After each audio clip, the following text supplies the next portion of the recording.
guys, it's Mish. Welcome back to my channel. In today's video, I'm going to be doing my February budget with you guys. But before I get into those numbers, I just wanted to do a quick recap of how I did January and how that kind of shaped some of the things that I decided to do February. If that's something that interests you, be sure to stick around and check out the rest of the video.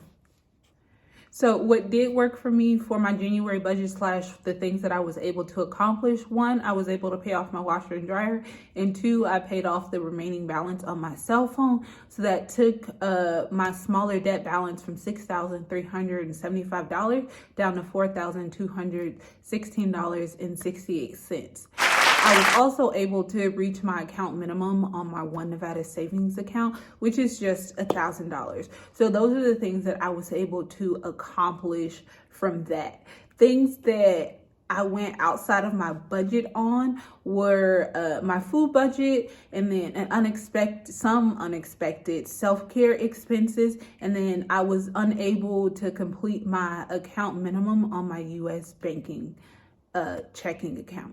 So within that, for my actual food budget, I projected it to be $100, but in actuality, I ended up spending $355, and that includes groceries as well as eating out. So I know, what happened? I'm gonna show y'all some of the stuff that actually happened this month. So we'll just look at that really quick.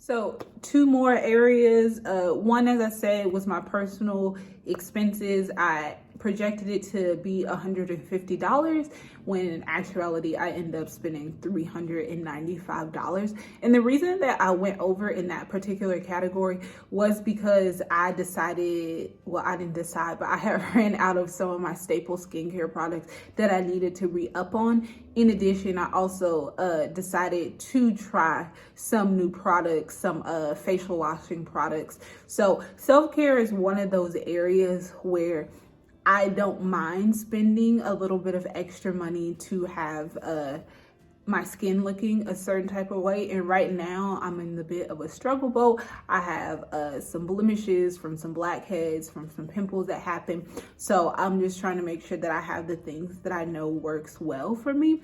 And everybody has their own particular area. Maybe that's clothing, maybe that's electronics, whatever that is, areas that they don't mind spending a little extra money.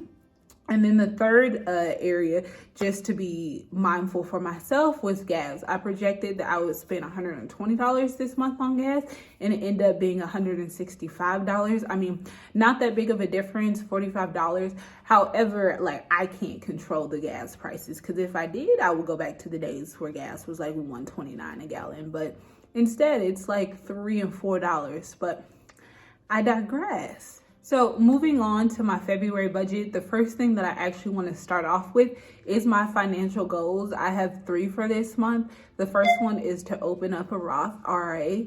So at my job, I do have deferred comp, and for the longest time, I had a Roth component of my traditional 457, and I thought it was a regular Roth till one day somebody explained to me, no, it's incorporated into that. So I need to have my own standalone Roth IRA. Right now, I'm contemplating going through Nationwide or American Express. I haven't quite figured it out. I might just go through one of my banking accounts and see. I'll make a decision by the end of the month. My second goal for this month is to reach my account minimum on my U.S. banking. That was a goal that I carried over from last month that I was unable to reach. And then my third and final financial goal for this month is to reduce my credit card debt in half. So I want to take it from $1,300 down to $650. Now, I did make some payments from last month because it was at $1,575, and now it's at $1,300. So my plan by the end of the month is to be at $650.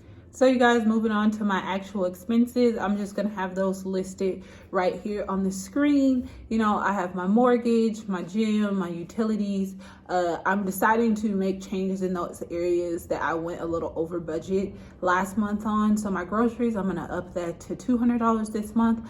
My personal budget, I'm gonna up that to $200 this month. And then my gas for my vehicle, I'm going to up that to $150. Hopefully I stay within that realm. Now I don't have any personal expenses aside from getting my hair done this month, and I know for that'll be somewhere around $100 some, and I'll have a little bit of money left over.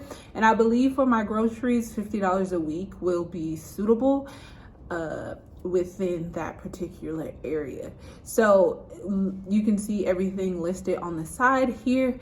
My grand total for everything comes out to be, so for this particular month, one category that I am adding in is a misc, which is my miscellaneous. I do kind of want to do a cute little like Galentine's like things for my nieces, because they keep asking me like, hey TT, when are we gonna do a girls time, aka when are we gonna get together and spend your money? But it's perfectly fine, and I think it'll be super cute. So just getting them like a little gift bag and then taking them out to dinner. So I'm expecting that budget to be $125 max. If there's some additional money left over from that, I'll find something for us to do that's fun, that doesn't cost too much. Just, I do plan on spending the whole $125 on that particular category. So you guys, speaking about debt, right now my current debt is $36,216.68. So hopefully when I check back in towards the end of the month, that number will have decreased to at least $35,000 at, you know, minimum. But we're gonna see. You never know what might happen. I might pick up some overtime, throw a few extra dollars towards tackling this debt. This is definitely a journey. It takes time. Life happens. Things come up. Your priorities shift. So paying down my debt is something that I'm actively pursuing. But with that being said, like, I'm still living life. I'm still making sacrifices, and I'm still tweaking the necessary areas, and I'm just enjoying the journey as it comes along. I remember when I first started this journey, I just wanted things to happen overnight, and I wasn't really accounting for any type of mess ups or setbacks or things like that. And I think when you don't account for setups, that kind of really dampens your spirit when those things do arise, because now you feel like, dang, now I'm so far behind, now I'm not going to reach this goal, and you start kind of adapting this negative self-talk. But hey, it's so, all in all, it's going to make the end result and product that much more enjoyable. And that's why I always encourage everyone to enjoy their journey. That's something that I'm still practicing, but I've gotten better at it as the years have passed by, just from life and experiences. And I'm just like, hey, like, I think the bigger part of the journey is working through the steps and seeing the growth that you've had, and knowing where you've come from financially. That in and of itself is a whole nother version of leveling up. So you guys, that completes my budget for February. I hope that you guys picked up on something, or you found some benefit from this video. I highly encourage you to start budgeting if you haven't already. And then those of you that are budgeting, make sure that you're checking in weekly on your finances, or at least bi-weekly at bare minimum. Be sure to catch out my follow-up video at the end of the month to see if I was able to reach all my goals and how I did in each of my categories. Until the next video, you guys, I will catch you in the comments. And as always, remember to take time to enjoy your journey.